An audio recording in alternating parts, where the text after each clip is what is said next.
Welcome to Sharon Bethel Voice, episode 14B. Sharon Bethel voice ಪ್ರಸಂಗ 14B ವೀಕ್ಷಿಸುವ ವೀಕ್ಷಕರಿಗೆ ಎಲ್ಲರಿಗೂ ಸ್ವಾಗತ ಸುಸ್ವಾಗತ. షారోన్ బెథెల్ వాయిస్ ప్రసంగం 14B చూస్తున్న మీ అందరికీ కూడా స్వాగతం సుస్వాగతం. Greetings to you all in the matchless and marvelous name of our Lord and Savior Jesus Christ.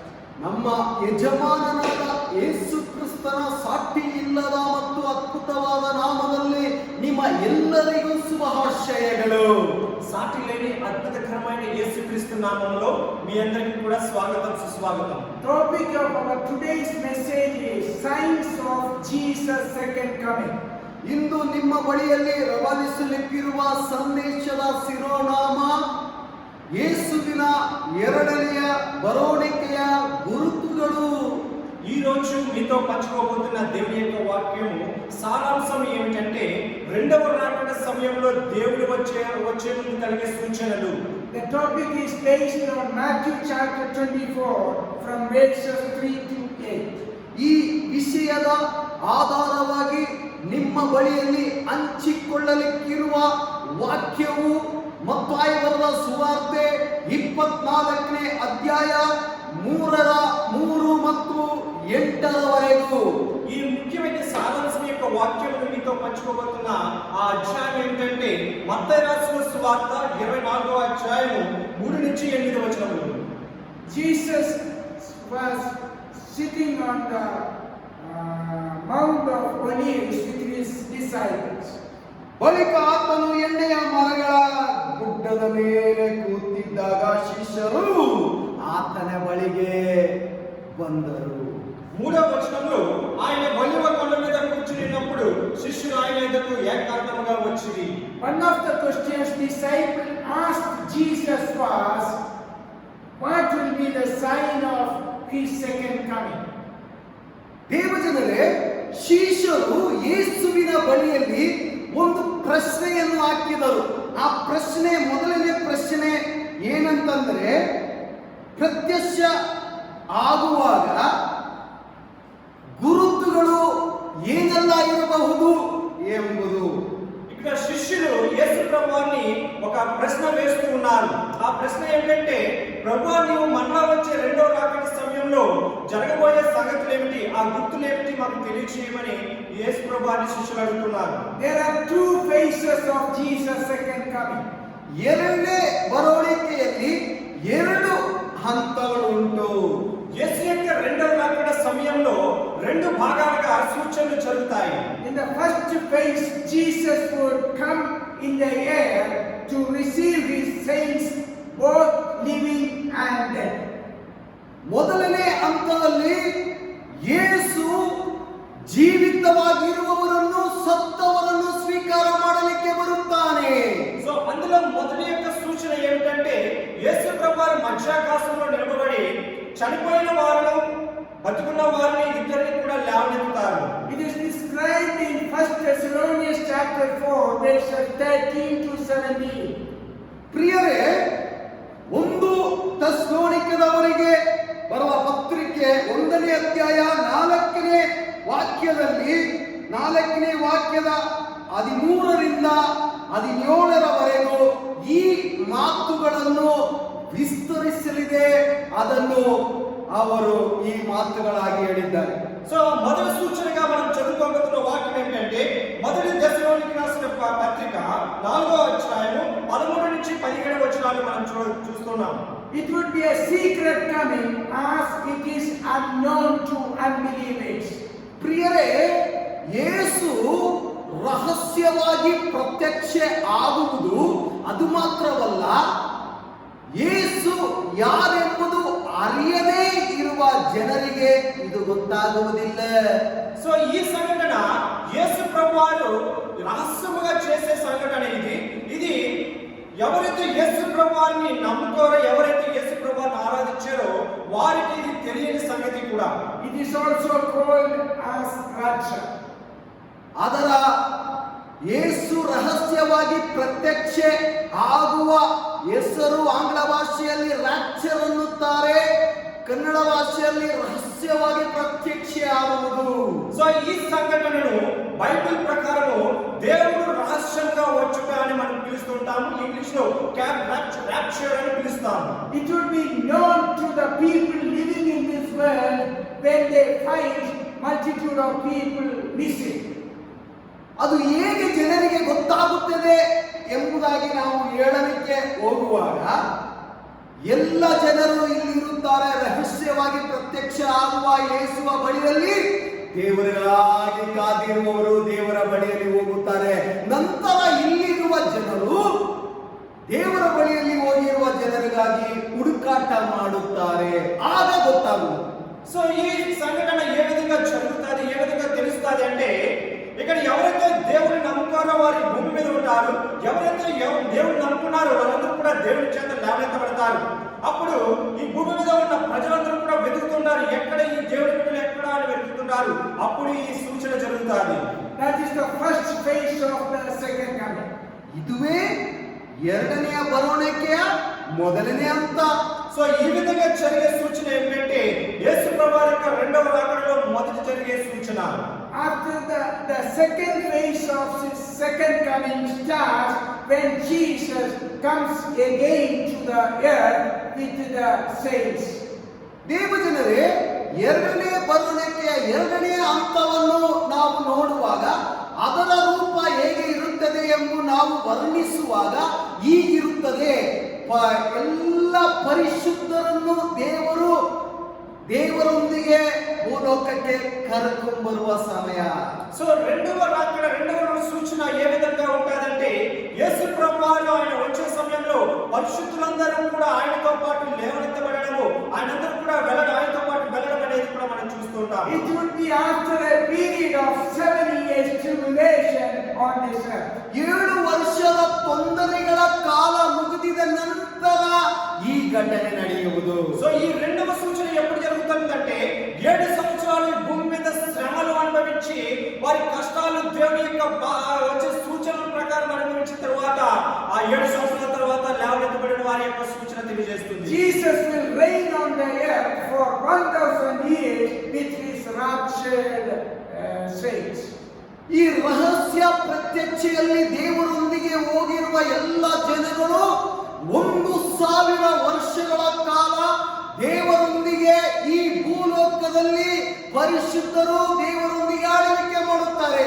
ఈ ర్యాప్చర్ అంటే రహస్యంగా వచ్చే ఈ సమయంలో దేవుడు 1 సంవత్సరం కాలం అంతా కూడా ఈ భూమి మీద ఆయన వర్షాలు కురిపించి ఇంకా దేవుడి యొక్క పరిశుద్ధులతో పాటు ఆయన లేవనెత్తబడే సమయంలో మనం గమనిస్తుంటాం. After 1000 years, the wicked dead would be raised to life. ಪ್ರಿಯರೇ, 1000 ವರ್ಷಗಳ ಕಾಲದಲ್ಲಿ ನಂತರ ಈ ಎಲ್ಲ ಕೆಲಸದಲ್ಲಿ ಇದ್ದವರು ದುಷ್ಟರು ಆ ಸಮಯದಲ್ಲಿ ಎದ್ದು ಬರುತ್ತಾರೆ. సో ఈ 1 సంవత్సరం 1000 సంవత్సరాల పాటు కాలంలో ఎవరైతే భూమి మీద పాపం చేస్తూ దుష్కార్యములు చేస్తున్నారో వారందరూ కూడా నశించిపోతారు, వారందరూ కూడా శిక్ష అనుభవిస్తారు. They will be judged along with the living unbelievers at the great white throne judgment. ಆ ಸಮಯದಲ್ಲಿ ಪಾಪ ಮಾಡಿದವರು ದುಷ್ಟರು ಸಿಂಹಾಸನದ ದೇವರ ಬಳಿಯಲ್ಲಿ న్యాయకొడగారు. ఆ సమయంలో ఎవరైతే దేవుని మాటకు విరోధంగా నడిచి ఎవరైతే దుష్కార్యములను పాపం చేస్తున్నారో వారందరూ కూడా ఈ వైట్ థ్రోన్ యొక్క ఆదిన సింహాసనం మీద దేవుని యొక్క రాజ్యంలో వారందరూ కూడా తీర్పు పొందుతారు. They will then be cast into the lake of fire. ಪಾಪಿಗಳು ನ್ಯಾಯಕ್ಕೆ ಒಳಗಾಗುವಾಗ ಅವರನ್ನು ನ್ಯಾಯ ತೀರ್ಪಿಗೆ ಒಳಗಾಗಿಸಿ ಅವರು ಮಾಡಿರುವ ಪಾಪಕ್ಕೆ ಪರಿಹಾರವಾಗಿ ಅವರನ್ನು ನರಕಕ್ಕೆ ತಳ್ಳಲ್ಪಡುತ್ತದೆ. సో ఎవరైతే దేవుని మాటకు విరోధంగా ఉన్నారో ఈ భూమి మీద పాపం చేస్తున్నారో వారందరూ కూడా తీర్పు పొంది వారిని అగ్నిమండంలో పారివేయడం జరుగుతుంది. And the saved saints will live forever with Christ in a new heaven and earth. ಪರಿಶುದ್ಧರಾಗಿ ದೇವರ ಬಳಿಯಲ್ಲಿ ಇರುವವರು ನಿತ್ಯಕ್ಕೂ ಅವರು ಹೊಸ ಆಕಾಶದಲ್ಲಿ ಪರಲೋಕದಲ್ಲಿ ದೇವರ ಬಳಿಯಲ್ಲಿ ಜೀವಿಸುವರು. అదే విధంగా ఎవరైతే దేవుని మాటకు కట్టుబడి రక్షింపబడి దేవుని మార్గంలో జీవించిన వారందరూ కూడా దేవుని యొక్క మార్గంతో వారు తిరిగి పొంది వారందరూ కూడా ఒక కొత్త పరలోక రాజ్యంలో దేవునితో పాటు వారు దేవుని ఆనందిస్తూ దేవుని స్తుతిస్తూ ఉంటారు. We can find all these in detail in Revelation chapters 19 to 22. ಈ ವಿಷಯವು ಎಲ್ಲವೂ ಪ್ರಕಟಣೆ 19ನೇ ಅಧ್ಯಾಯದಿಂದ 22ನೇ ಅಧ್ಯಾಯವರೆಗೂ ನಾವು ಈ ವಿಷಯದ ಎಲ್ಲ ಉತ್ತರವು ನೋಡಬಹುದು. సో ఈ సంఘటనలన్నీ కూడా మనం ప్రకటన గ్రంథము 19వ అధ్యాయం నుంచి 22వ అధ్యాయం వరకు ఈ సూచనలు ఏ విధంగా జరుగుతాయనేది దేవుడు మనకు కనపరిచే విషయాలు గమనించగలము. It is just a summary of what that would be happening during this first and second phase of Jesus' second coming. ಪ್ರಿಯರೇ, ಇದು ಸಾರಾಂಶ ಮಾತ್ರವೇ. ಎರಡನೆಯ ಬರವಣಿಗೆಯ ಮೊದಲನೇ ಹಂತ, ಎರಡನೇ ಹಂತದ ಸಾಮಾನ್ಯ ಸಾರಾಂಶ. సో ఇదంతా కూడా క్లుప్తంగా వివరించి చెప్పినది ఏంటంటే దేవుని యొక్క రెండవ రాకడలో జరిగే రెండు సూచనలు మీకు చెప్పబడడం జరిగినాయి. Now let us come back to our topic of signs of Jesus' second coming. ಪ್ರಿಯರೇ, ನಾವು ದೇವರ ಬರವಣಿಗೆಯ ಎರಡನೆಯ ಬರವಣಿಗೆಯ ಗುರುತುಗಳಿಗೆ ಹಿಂದಿರುಗಣವೇ. సో మరలా మనం వెనక్కి భాగంలోకి వెళ్దాము. దేవుడు రెండవ రాకడ సమయంలో వచ్చే సూచనలు శిష్యులు యేసు ప్రభువుతో అడుగుతున్న సారాంశంలోకి మనం వెళ్దాం. Chapter 24 verse 6 we find Jesus said to them, you will hear of wars and rumors of wars. ಪ್ರಿಯರೇ, ಮತ್ತಾಯ ಬರೆದ ಸುವಾರ್ತೆ 24ನೇ ಅಧ್ಯಾಯ 6ನೇ ವಾಕ್ಯವನ್ನು ಓದುತ್ತೇವೆ. ಇದಲ್ಲದೆ ಯುದ್ಧಗಳಾಗುವುದನ್ನು, ಯುದ್ಧ ಆಗಿದೆ ಎಂಬ ಸುದ್ದಿಗಳನ್ನು ನೀವು ಕೇಳಬೇಕಾಗಿರುವುದು. మత్తయి రాసిన సువార్త 24వ అధ్యాయం 6వ వచనంలో దేవుడు తన శిష్యులకు ఈ విధంగా సెలవిస్తున్నారు, మరియు మీరు యుద్ధ భూములను గురించి, యుద్ధ సమాచారం గురించి వినవద్దు. మీరు కలవరపడకుండా చూచుకునండి. ఇవి జరగవలసిందో కానీ అంతం వెంటనే రాదు. We can see the wars are going since long in different countries. ಅನೇಕ ವರ್ಷಗಳಿಂದ ಪ್ರಪಂಚಾದ್ಯಂತ ಅನೇಕ ದೇಶಗಳಲ್ಲಿ ಯುದ್ಧಗಳು ನಡೆಯುತ್ತಿರುವುದು, ಯುದ್ಧದ ಘರ್ಷಣೆಗಳನ್ನು ನಡೆಯುತ್ತಿರುವುದನ್ನು ನಾವು ಕಾಣಬಹುದು, ಕೇಳಬಹುದು. మనము చూస్తూ ఉన్నాము గత కొన్ని సంవత్సరములుగా ఈ భూమి మీద అనేక దేశాల మధ్య యుద్ధాలు జరుగుతూ ఉంటాయి. And some of which are Afghanistan, Iraq, Syria, Yemen. ಆ ದೇಶಗಳಲ್ಲಿ, ದೇಶದ ಪಟ್ಟಿಗಳಲ್ಲಿ ನಾವು ನೋಡುವುದಾದರೆ Afghanistan, Iraq, Yemen, Somalia, Syria ಈ ದೇಶಗಳಲ್ಲಿ ಇದುವರೆಗೂ ಇನ್ನೂ ಯುದ್ಧಗಳು ನಡೆಯುತ್ತಲೇ ಇದೆ. ఈ యుద్ధాలు జరిగే దేశాల కొన్ని పేర్లు మనం చదువుతూ ఉన్నాం. ఆఫ్ఘనిస్తాన్, ఇరాక్, సిరియా, యెమెన్ ఈ విధంగా కొన్ని దేశాలలో యుద్ధాలు ఇంకా జరుగుతూనే ఉన్నాయి. Also Nigeria, South Sudan, Ukraine. These all places the wars are going on. ಪ್ರಿಯರೇ, ಈ ದೇಶ ಮಾತ್ರವಲ್ಲ, ನೈಜೀರಿಯಾ, ಸೌತ್ ಸುಡಾನ್, ಉಕ್ರೇನ್ ಎಂಬ ದೇಶಗಳಲ್ಲಿ ಯುದ್ಧದ ಭೀತಿಗಳು, ಯುದ್ಧವು, ಘರ್ಷಣವು ನಡೆಯುತ್ತಲೇ ಇದೆ. అదే విధంగా సోమాలియా, నైజీరియా, సుడాన్, ఉక్రెయిన్ ఇలాగా ఇండియాలో కూడా ఇది కొన్ని సంవత్సరాలుగా యుద్ధాలు మన దేశంలో, ప్రపంచంలో భూమి మీద జరుగుతూ ఉన్నాయి. And also we can find the dialogues between US, Russia and Iran, the dialogues which are not so normal. ಪ್ರಿಯರೇ, US ಮತ್ತು ಚೀನಾ ದೇಶದ ಮಧ್ಯದಲ್ಲಿ ಅನೇಕ ಯುದ್ಧದ ಘರ್ಷಣೆಯು ಮತ್ತು ವಿರೋಧವಾದ ಮಾತುಗಳನ್ನು ಮಾತನಾಡುವುದು ನಾವು ವಾರ್ತೆ ಪತ್ರಿಕೆಯಲ್ಲಿ ಮತ್ತು ಎಲ್ಲಾ ಪತ್ರಿಕೆ ವರದಿಯಲ್ಲಿ ನಾವು ನೋಡಬಹುದು. అదే విధంగా ఇరాన్, యుఎస్, లిబనాన్, ఇథియోపియా ఈ దేశాల మధ్య వారు యుద్ధాలు కాకుండా మాటలతోటే వారు యుద్ధాలు చేసుకునే విధంగా వారు మాటలతోటే గొడవలు పెట్టుకుంటూ జరగడం మనము మన పత్రికల్లో వార్తలు వింటున్నాం. And the present situation we can see the tension and the conflicts between China, India and the neighboring country Nepal. The situation of war is going on. ಪ್ರಸ್ತುತ ನಮ್ಮ ಭಾರತ ದೇಶದ ಗಡಿ ಭಾಗದಲ್ಲಿ ಪ್ರಸ್ತುತ ಇರುವ ಪರಿಸ್ಥಿತಿ, ಭಾರತ ದೇಶಕ್ಕೆ ವಿರೋಧವಾಗಿ ಪಾಕಿಸ್ತಾನ್, ಚೈನಾ ಮತ್ತು ನೇಪಾಳ ಇವರೆಲ್ಲರೂ ಈ ಯುದ್ಧದ ಘರ್ಷಣೆಯನ್ನು ಅವರು ತೋರುತ್ತಾ ಬರುತ್ತಿದ್ದಾರೆ. ಅದು ಮಾತ್ರವಲ್ಲ, ಹೇಗಾದರೂ ಯುದ್ಧಕ್ಕಿಳಿಯಬೇಕು ಭಾರತ ದೇಶವನ್ನು ಎಂಬ ಮಾತು ನಡೆಯುತ್ತಿರುವುದು ನಾವು ಕಾಣಬಹುದು. ప్రస్తుత కాలంలో మన ఇండియాకి భారతదేశానికి కూడా అనేక యుద్ధ సమాచారాలు పొందుతూ ఉన్నారు. వారు ఎవరంటే చైనా నుంచి, అదేవిధంగా పాకిస్తాన్ నుంచి, నేపాల్ నుంచి ఈ విధంగా అనేక యుద్ధపు మాటలు రావడము, యుద్ధ సమాచార సూచనలు జరగడం అనేది కూడా మనం చూస్తూ ఉన్నాం. It is all night situation, but we are praying to Almighty God to provide peace in all these places. ಯುದ್ಧದ ಪರಿಸ್ಥಿತಿಯೇ ಆದರೂ ಸಹ ನಾವು ಇವರಿಗಾಗಿ ಪ್ರಾರ್ಥನೆ ಮಾಡಬೇಕು. ದೇವರೇ, ಯಾವುದೇ ಯುದ್ಧ ಪ್ರಾರಂಭವಾಗಬಾರದು ಸ್ವಾಮಿ, ನಿಮ್ಮ ಹಸ್ತದ ಅಪ್ಪ ಎಲ್ಲ ಕೃಪೆಯು ನಮ್ಮ ಮೇಲೆ ಇರಲಿ ಎಂಬ ಪ್ರಾರ್ಥನೆ. సో ఈ యుద్ధ సమయాల్లో మనమందరం కూడా ఈ దేశం గురించి, మన దేశం గురించి, ప్రపంచం గురించి ప్రార్థన చేయాలి.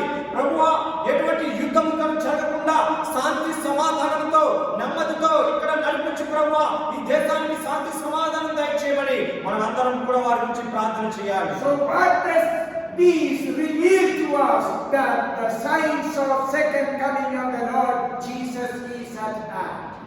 ಪ್ರಿಯರೇ, ಈ ಎಲ್ಲ ಸಂಭವಿಸುವ ಕಾರ್ಯಗಳನ್ನು, ಸೂಚನೆಗಳನ್ನು ಕಂಡಾಗ ನಮಗೆ ಏನು ತಿಳಿಯುವುದು? ಯೇಸುವಿನ ಎರಡನೇ ಬರುವಿಕೆ ಸಮೀಪವಾಯಿತು, ಎಚ್ಚರಗೊಂಡಿರಲಿ. సో ఈ యుద్ధ సూచనలన్నీ కూడా మనం చూస్తూ ఉన్నట్లయితే దీంట్లో మనకి గమనించవలసింది ఏంటంటే దేవుడి యొక్క రెండవ రాకడ సూచనలు చాలా దగ్గరగా ఉన్నాయని, ఇవంతా కూడా దేవుడి యొక్క చేతి ఆధీనంలో ఉన్నాయని మనం జాగ్రత్తగా గమనించాలి.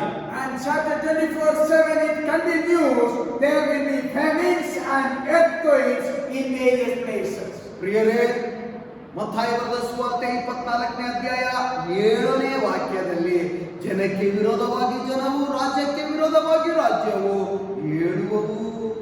సో ప్రియులారా, మత్తయి రాసిన సువార్త 24వ అధ్యాయం 8వ వచనంలో అక్కడక్కడ కరువులను, భూకంపములు, కలుగులు, ఇవన్నీ వ్యాధులకు ప్రారంభమని మనకి దేవుడు మనకు సూచన చేస్తున్నారు. In the last 7 days there were 2 earthquakes in India.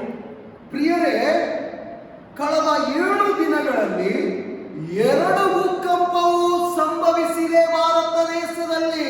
గత 2 రోజులుగా ఈ భారతదేశంలోనే 2 భూకంపాలు మనం చూస్తున్నాం. During the period of 30 days there were 11 earthquakes. 30 ದಿನಗಳಲ್ಲಿ 11 ಭೂಕಂಪಗಳು ಭಾರತ ದೇಶದಲ್ಲಿ ಸಂಭವಿಸಿವೆ. గత 30 రోజులుగా చూసినట్లయితే ఈ భూమి మీద 11 భూకంపాలు, ప్రకంపనలు జరగడం మనం చూస్తున్నాం. During the period of 365 days there were 102 earthquakes. ಕಳೆದ 365 ದಿನಗಳಲ್ಲಿ, ಅದು 1 ವರ್ಷದ ಕಾಲ ಸಮಯದಲ್ಲಿ 102 ಭೂಕಂಪಗಳು ಭಾರತ ದೇಶದಲ್ಲಿ ಸಂಭವಿಸಿವೆ. గత 360 రోజులు చూసినట్లయితే ఒక సంవత్సర కాలంలో మన భూమి మీద 102 భూకంపాలు జరగడం, అంటే 102 సార్లు ఈ భూమి ప్రకంపన చేయడము, భూకంపాలు రావడము, అనేక మంది చనిపోవడం మనం చూస్తున్నాం. The National Earthquake Information Center has the figure of 20,000 earthquakes each year. ಪ್ರಿಯರೇ, ಪ್ರತಿ ವರ್ಷ ರಾಷ್ಟ್ರೀಯ ಭೂಕಂಪನ ಮಾಹಿತಿ ಕೇಂದ್ರವು ಪ್ರತಿ ವರ್ಷ ಸುಮಾರು 20,000.000 ಭೂಕಂಪಗಳು ಸಂಭವಿಸುತ್ತವೆ ಎಂಬ ಪತ್ರಿಕಾ ವರದಿ. సో ఇక్కడ ఈ నేషనల్ ఎర్త్క్వేక్ అనే ఇన్ఫర్మేషన్ సంస్థ వారు నిర్ధారించినది ఏమిటంటే ఒక సంవత్సర కాలంలో 20,000 సార్లు భూమి ప్రకంపనలు చేయడం గమనిస్తూ ఉన్నారని వారు మనకి తెలియజేయడం కూడా జరిగినది. So it is approximately 55 earthquakes per day. ಅಥವಾ ದಿನಕ್ಕೆ 55 ಭೂಕಂಪಗಳು ಪತ್ತೆ ಮಾಡುತ್ತದೆ. సో దీనిని మనం రోజుకి క్యాలిక్యులేట్ చేసి చూసినట్లయితే ఒక రోజులో 55 సార్లు భూమి ప్రకంపనలు చేయడం అనేది మనం చూస్తున్నాం. So what does it show to us? It shows to us the things that Jesus told his disciples about the earthquakes and the wars. ಪ್ರಿಯರೇ, ಈ ಘಟನಾವಳಿಗಳನ್ನು ಕೇಳುವಾಗಲೂ ಅಥವಾ ಕಾಣುವಾಗಲೂ ಏನು ನೆನಪಿಗೆ ಬರುತ್ತದೆ? ಶಿಷ್ಯರೊಂದಿಗೆ ಯೇಸು ಹೇಳಿದ ಎಲ್ಲ ಎರಡನೆಯ ಬರವಣಿಗೆಯ ಗುರುತುಗಳು. ಈ ಗುರುತುಗಳು ಸತ್ಯವೇದದಲ್ಲಿ ಬರೆಯಲ್ಪಟ್ಟಿರುವುದೇ ನಮ್ಮ ಕಣ್ಣಿನ ಮುಂದೆ ಈಗ ನಡೆಯುತ್ತಿರುವ ಘಟನೆಗಳು. ప్రియులారా, ఈ భూకంప ప్రకంపనలన్నీ కూడా మనం చూసినట్లయితే మన దేవుడు తన శిష్యులతో చెప్తున్న మాట ప్రకారము ఆయన రాకడ సమయంలో ఈ భూమి ప్రకంపనలు చేయడము, అనేక కరువులు రావడము, యుద్ధాలు జరగడం అనేవి మనం కళ్ళారా చూస్తున్నాము. దేవుడి యొక్క రెండవ రాకడ అతి సమీపంగా ఉన్నదని మనం గుర్తెరిగి మనం ముందుగా సిద్ధపడి ఉండాలి. Jesus also added there would be famines also. Famines. ಪ್ರಿಯರೇ, ಯೇಸು ಈ ಯುದ್ಧವು ಭೂಕಂಪವು ಮಾತ್ರ ಹೇಳಿರಲಿಲ್ಲ, ಇನ್ನೊಂದು ಕಾರ್ಯವು ಹೇಳಿದ್ದಾರೆ. ಅದು ಏನಂತಂದ್ರೆ ಕ್ಷಾಮ. సో ప్రియులారా, ఇక్కడ దేవుడు ఈ యుద్ధాలు, ఈ భూకంపాలు అనేది కాకుండా మరొక మాట కూడా మనకి యాడ్ చేసి చెప్తున్నారు. తన శిష్యులతో చెప్తున్నారు, కరువులు వ్యాధులను కూడా ఈ భూమి మీద సంబంధిస్తాయి, ఈ భూమి మీద వస్తాయి అని దేవుడు మనకి సూచన ఇచ్చి ఉన్నారు. Due to the COVID-19, we can see the famines were seen all over the world. ಪ್ರಿಯರೇ, ಈ ಕೋವಿಡ್-19 ಎಂಬ ಈ ಸೋಂಕಿನಿಂದ ಅನೇಕರಿಗೆ ಕ್ಷಾಮ ಉಂಟಾಗಿದೆ. ದೇಶಗಳಲ್ಲಿ ಕ್ಷಾಮ ಬರಗಾಲ. సో ఈ కోవిడ్-19 ఈ కరోనా వైరస్ ద్వారా ఈ భూమి మీద ఉన్న ప్రజలందరికీ కూడా అనేక శ్రమలు, అనేక రోగాలు ఏర్పడడము, వాటి ద్వారా మరణించడం అనేది మనం చూస్తున్నాం. We have seen in the newspaper and also through the television that people died due to famine. ಪ್ರಿಯರೇ, ವಾರ್ತೆ ಪತ್ರಿಕೆಯಲ್ಲಿ ನಾವು ನೋಡಬಹುದು. ಅದು ಮಾತ್ರವಲ್ಲ, ಮಾಧ್ಯಮದಲ್ಲಿ ನಾವು ನೋಡಬಹುದು. ಅನೇಕರು ಕ್ಷಾಮದಿಂದ ಬಳಲುತ್ತಿದ್ದಾರೆ. ಅವರಿಗೆ ಒಂದೊತ್ತು ಆಹಾರ ಇಲ್ಲದೆ ಜೀವವನ್ನು ಬಿಟ್ಟಿರುವುದನ್ನು ನಾವು ವಾರ್ತೆ ಪತ್ರಿಕೆಯಲ್ಲೂ ಮಾಧ್ಯಮದಲ್ಲೂ ನೋಡಿಲ್ಲವೇ? ఈ కరోనా వైరస్ ద్వారా మనం టీవీలోని న్యూస్ పేపర్లోని కూడా చదువుతున్నాము.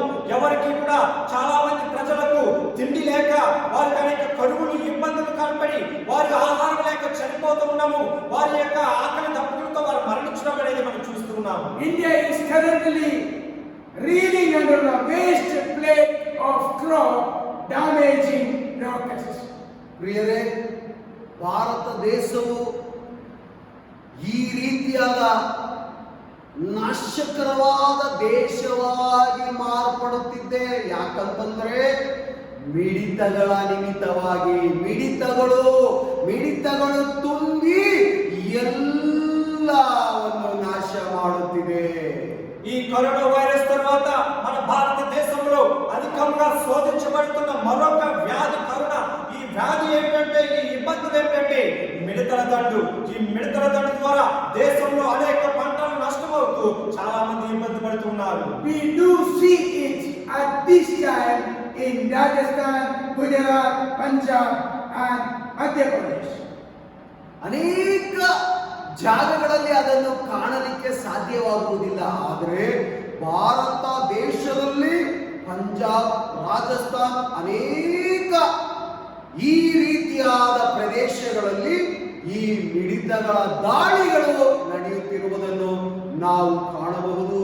ప్రస్తుత కాలంలో రాజస్థాన్, గుజరాత్, పంజాబ్, మధ్యప్రదేశ్ ఈ ప్రాంతాల్లో అధికంగా మిడతల దండులు రావడము, పంటలు నాశనం చేయడం, ప్రజలకు కరువుకి ఇబ్బందికి గురి చేయడం అనేది మనం చూస్తున్నాం. In some districts of Maharashtra also locusts are seen. Maharashtra ಆ ಪ್ರದೇಶದಲ್ಲಿ ಅನೇಕ ಸ್ಥಳಗಳಲ್ಲಿ ಈ ಮಿಡಿತದ ದಾಳಿಗಳು ನಡೆಯುತ್ತಿರುವುದನ್ನು ಕೇಳುತ್ತಿದ್ದೆವು. సో అదే విధంగా మహారాష్ట్రలో కూడా చుట్టుపక్కల ప్రాంతాలన్నింటిలో కూడా ఈ మిడతల దండి రావడము, పంటలు నాశనం చేయడం అనేది మనం చూస్తున్నాం. How do the locusts cause famines? ಹೇಗೆ ಈ ಮಿಡಿತಗಳು ಕ್ಷಾಮ ಕಾಲವನ್ನು ತರಬಹುದು ಮನುಷ್ಯರಿಗೆ? మనుషులకి ఈ మిడతలు ఏ విధంగా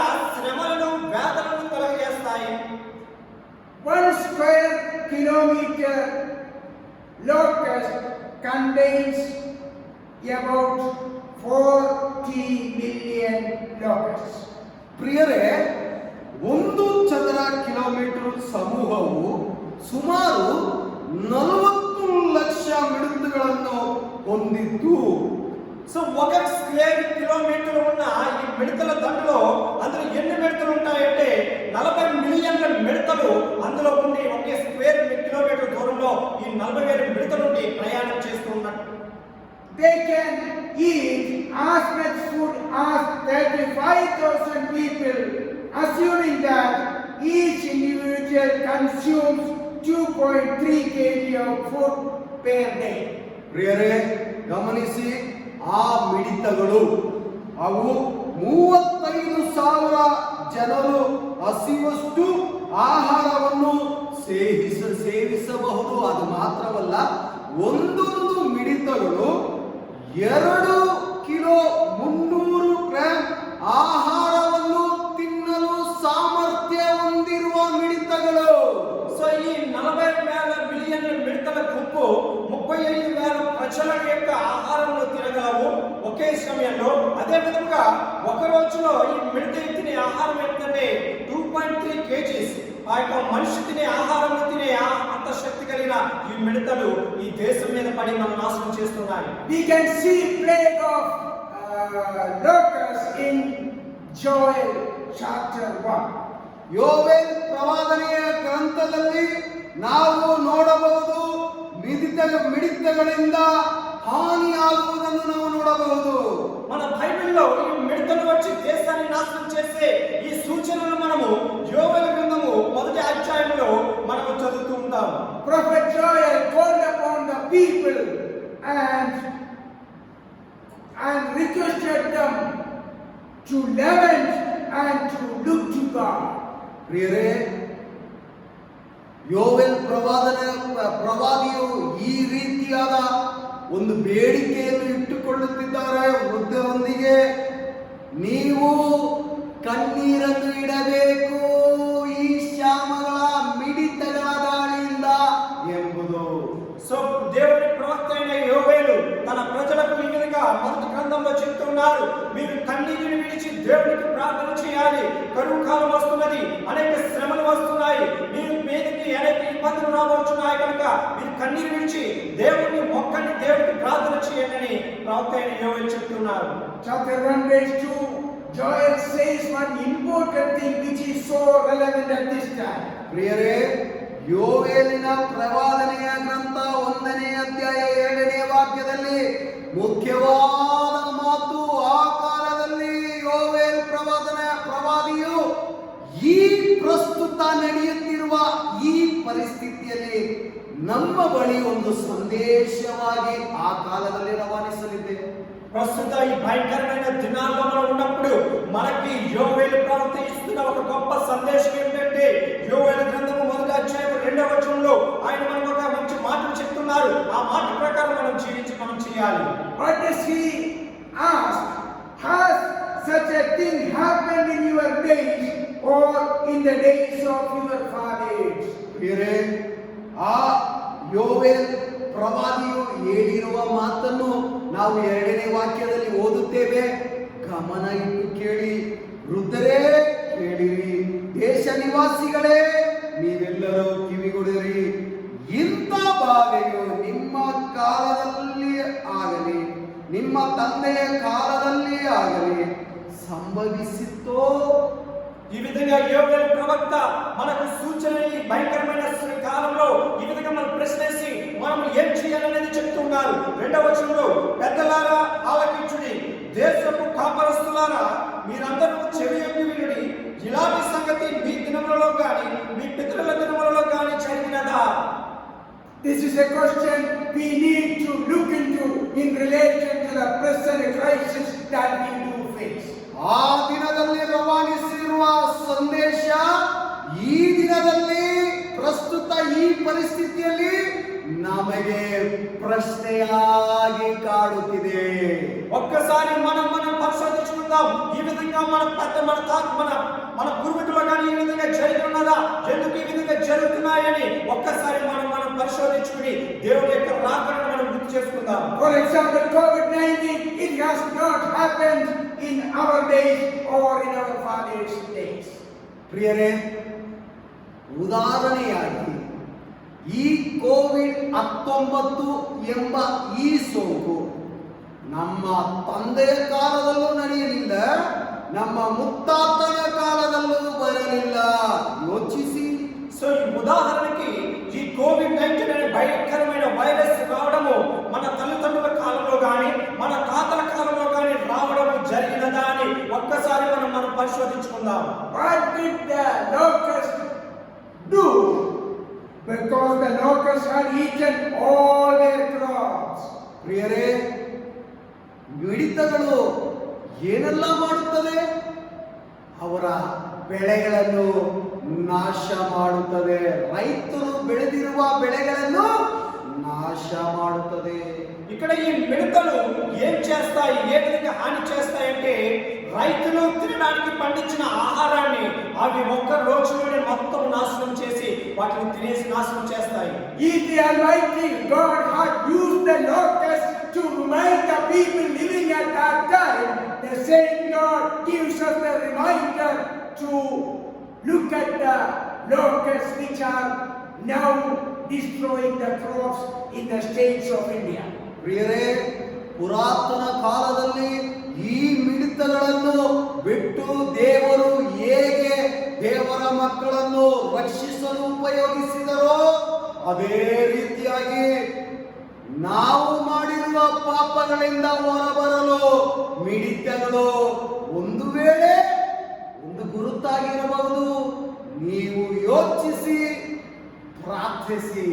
సో దేవుని బిడ్డలారా, మన పురాతన కాలంలో దేవుడు ఈ విధంగా మిడతలను భయంకరమైన రోగాలను భూమి మీద పంపించి ఎవరైతే దేవునికి విరోధంగా ఉన్నారో వారిని రక్షించి వారిని మారు మనసు పొందించి వారి దేవుడి వైపు తిరిగే విధంగా ఏ విధంగా చేశారు, అదే విధంగా ప్రస్తుత కాలంలో కూడా ఈ కరోనా వైరస్ ఈ మిడతల యొక్క దండను మన దేవుడు మన మీద రప్పిస్తున్నప్పుడు నీవు నేను ఇంకా మనమందరం కూడా మారు మనసు పొంది మనము దేవుడి వైపు తిరిగి ఆయనతో పాటు మనం లేవనెత్తబడే విధంగా మనం చేయాలని దేవుడు మనకి సూచన చేస్తున్నారు. So what is the remedy? What Joel says to the people, verse 5, awake, you drunkards, and weep. ಪ್ರಿಯರೇ, ಈ ಮಿಡಿತಗಳಿಂದ ಪರಿಹಾರ ಹೇಗೆ ನಾವು ಪಡೆದುಕೊಳ್ಳಬಹುದು? 5ನೇ ವಾಕ್ಯದಲ್ಲಿ ಆಮೇಲೆ ಇರುವುದವರೇ ಎಚ್ಚರಗೊಳ್ಳಿರಿ, ಅಳಿರಿ, ಹುಡುಕರೇ హరచికొల్లరి.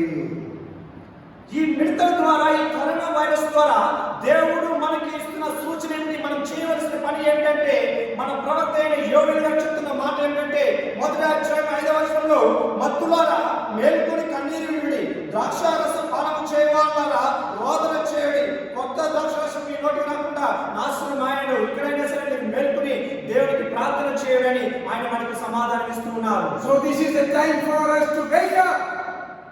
ఎచ్చరగొಳ್ಳరు, ఇదే సమయ. సో ఈ సమయంలో మీరందరూ కూడా మేల్కొనాలి, మేల్కొని దేవుడి కొరకు ప్రార్థించాలి. These are the signs we are seeing with our own signs that Jesus is coming. So ಪ್ರಿಯರೇ, ಸ್ವಂತ ಕಣ್ಣಿನಿಂದ ನೋಡುತ್ತಿರುವ ಗುರುತುಗಳು ಎರಡನೇ ಬರುವಿಕೆಯ ಬರುವ ಎಲ್ಲ ಸಮಯ ಹತ್ತಿರವಾಯಿತು, ಸಮೀಪವಾಯಿತು. ప్రియమైన సహోదరి సహోదరులారా, ఈ భయంకరమైన కరోనా వైరస్ మిడతల దండలను మన కన్నులారా చూస్తున్నాం. దేవుడి యొక్క రెండవ రాకడ సమయము చాలా దగ్గరగా ఉన్నది, అతి సమీపంలో మన దగ్గర ఉన్నదని గమనించి ఇప్పటికైనా సరే మేలుకొని సిద్ధపడండి.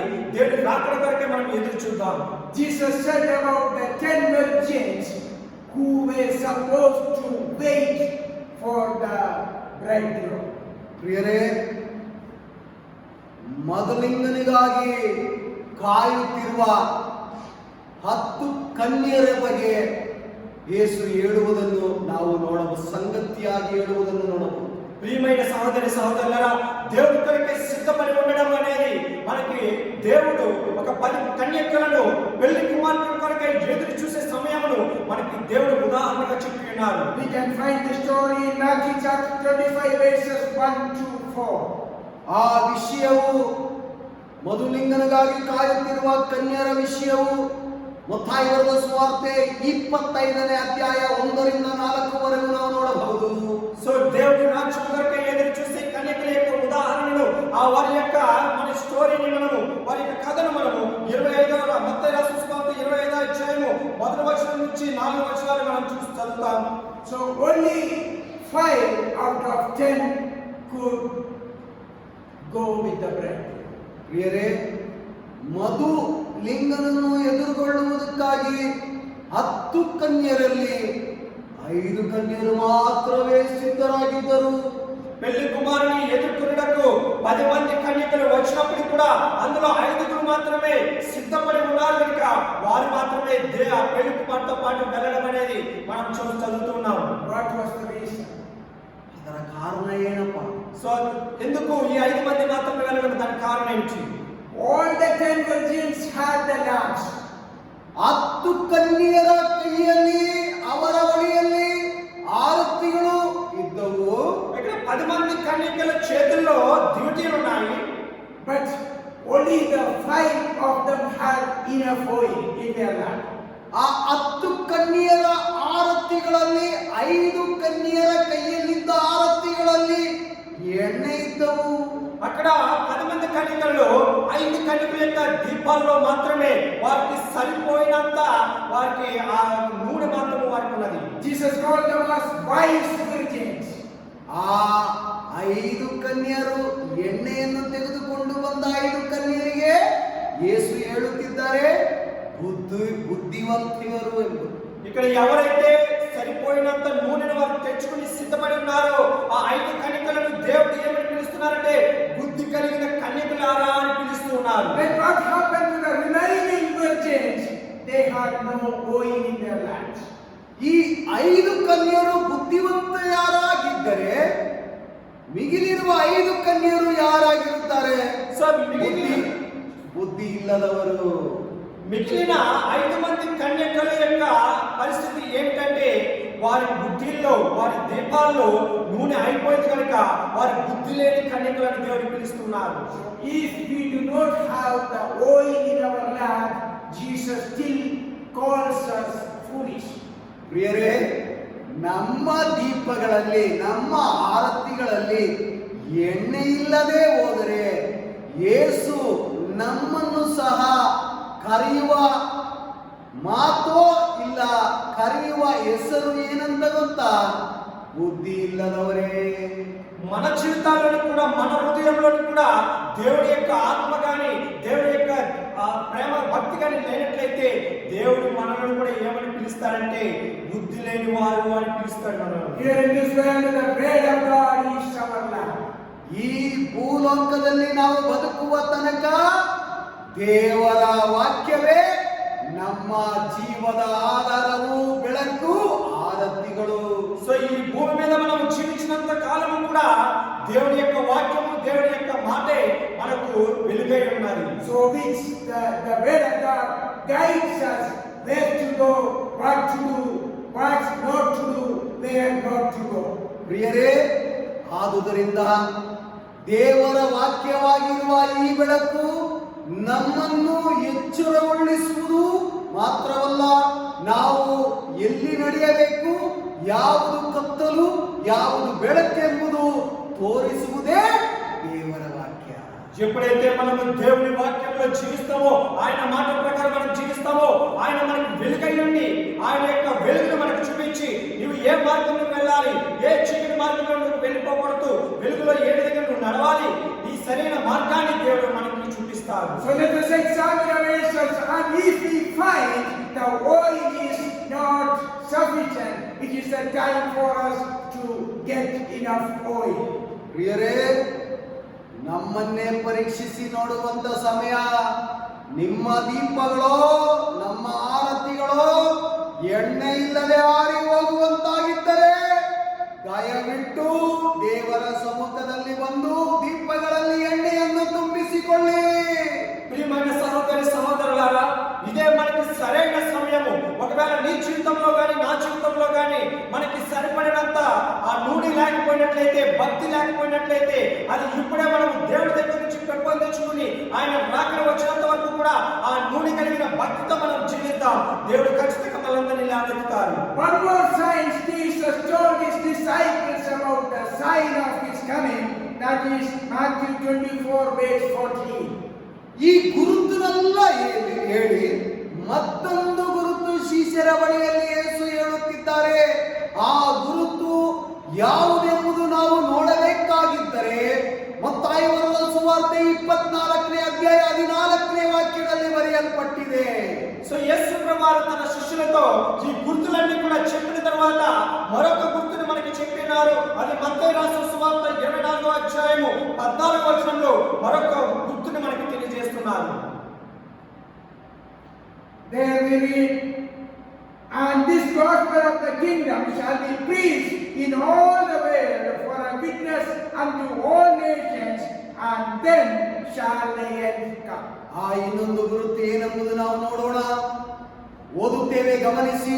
14ನೇ ವಾಕ್ಯ, ಇದಲ್ಲದೆ ಪರಲೋಕ ರಾಜ್ಯದ ಈ ಸುವಾರ್ತೆಯು ಸರ್ವಲೋಕದಲ್ಲಿ ಎಲ್ಲ ಜನಾಂಗಗಳಿಗೆ ಸಾಕ್ಷಿಗಾಗಿ ಸಾರಲಾಗುವುದು, ಆಗ ಅಂತ್ಯವು ಬರುವುದು.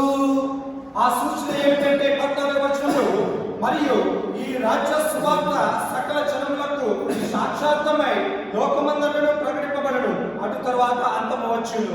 And today by radio, television and printed booklets, most of the people all over the world are being heard about the good news of Jesus coming. ಪ್ರಿಯರೇ, ಮಾಧ್ಯಮದಲ್ಲೋ ವಾರ್ತೆ ಪತ್ರಿಕೆಯಲ್ಲೋ ಇಲ್ಲ, ಅನೇಕ ದೇವರ ಪುಸ್ತಕಗಳಲ್ಲಿ ಅನೇಕರು ಪಡೆಯುತ್ತಿದ್ದಾರೆ.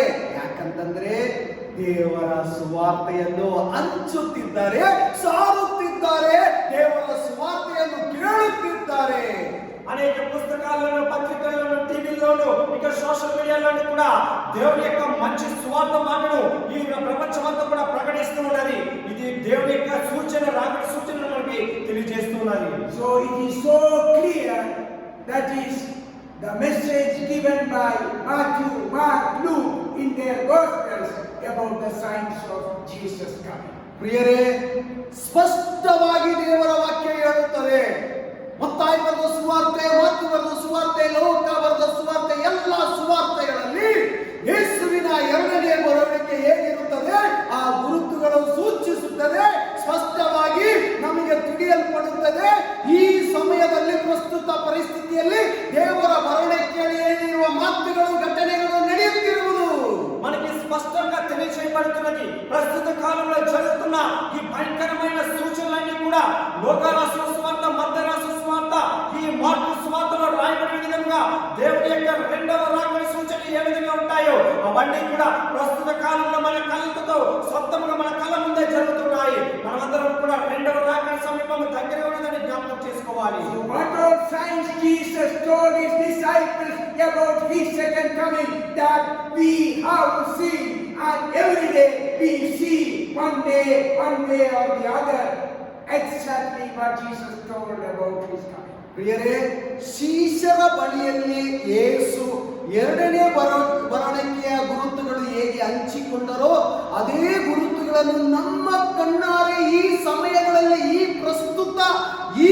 ಸಮಯಗಳಲ್ಲಿ ನಾವು ಕಾಣುತ್ತಿದ್ದೇವೆ. ಒಂದಾದರೂ ಒಂದು ನಾವು ಕಾಣುತ್ತಾ ಬರುತ್ತಿದ್ದೆವು ಎಲ್ಲ ಗುರುತುಗಳು. ప్రియమైన సహోదరులారా, యేసు ప్రభువారు తన శిష్యులతో చెప్పిన ఆయన యొక్క రెండవ రాకడ సూచనలను ప్రస్తుత కాలంలో మనము ఒక రోజు కాకపోతే మరొక రోజు కానీ ఈ సూచనలన్నీ మనం కళ్ళారా చూస్తూ ఉన్నాము. దేవుని యొక్క రాకడ చాలా దగ్గరగా ఉన్నదని జ్ఞాపకం చేసుకోండి ప్రియమైన సహోదరి సహోదరులు. Jesus himself said, these are the, when you see all these things, take it for granted that this is the beginning of the birth pains.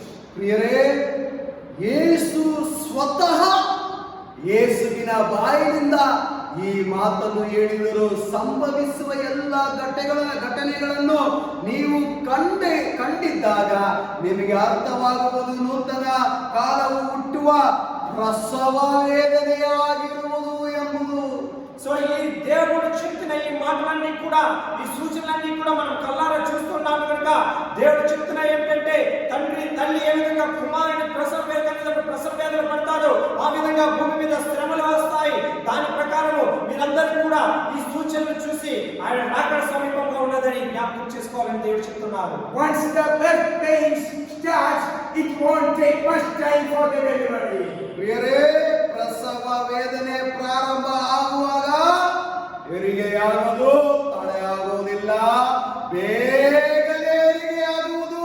ಪ್ರಸವ ವೇದನೆ ಪ್ರಾರಂಭ ಆಯಿತು, ಎಚ್ಚರಗೊಳ್ಳಿರಿ. సో ఎప్పుడైతే ప్రసవ వేదన ప్రారంభమైనదో ఆ బేబీకి జన్మనివ్వడం అనేది, ఆ పుట్టబోతున్న బిడ్డకు జన్మనివ్వడం అనేది ఎక్కువ సమయం కలగదు.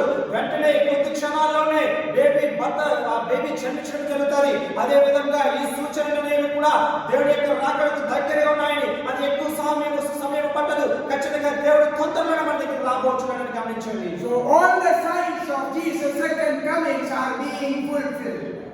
ಎಲ್ಲ ಗುರುತುಗಳು, ಯೇಸುವಿನ ಎರಡನೆಯ ಬರುವಿಕೆ ಎಲ್ಲ ಗುರುತುಗಳು ಸೂಚಿಸುತ್ತದೆ ದೇವರ ಬರುವಿಕೆ ಸಮೀಪವಾಯಿತು. ఖచ్చితంగా దేవుడు ఏ సూచనలు చెప్పినారో అవన్నీ కూడా ప్రస్తుత కాలంలో జరుగుతూ ఉన్నాయి. దేవుడి యొక్క రాకడ చాలా దగ్గరగా ఉన్నదని మనం గమనించాలి. దేవుడి యొక్క రాకడ సమయంలో మనందరూ కూడా సిద్ధపడి ఉండాలని నీవు నేను ప్రతి ఒక్కరు కూడా సిద్ధంగా ఉండాలి. So it is the time for us not to delay, to rush for the coming of the Lord Jesus. ಪ್ರಿಯರೇ, ತಡೆ ಮಾಡಬೇಡಿ, ತಡವಾಗಿರಬೇಡಿ. ಇದುವೇ ಸಮಯ. ಯೇಸುವಿನ ಬರುವಿಕೆಗಾಗಿ ಕಾದಿದ್ದು ಮೊದಲಿಂಗನನ್ನು ಸ್ವೀಕರಿಸೋಣ. ಮೊದಲಿಂಗನು ನಮ್ಮನ್ನು ಸ್ವೀಕರಿಸಲಿ.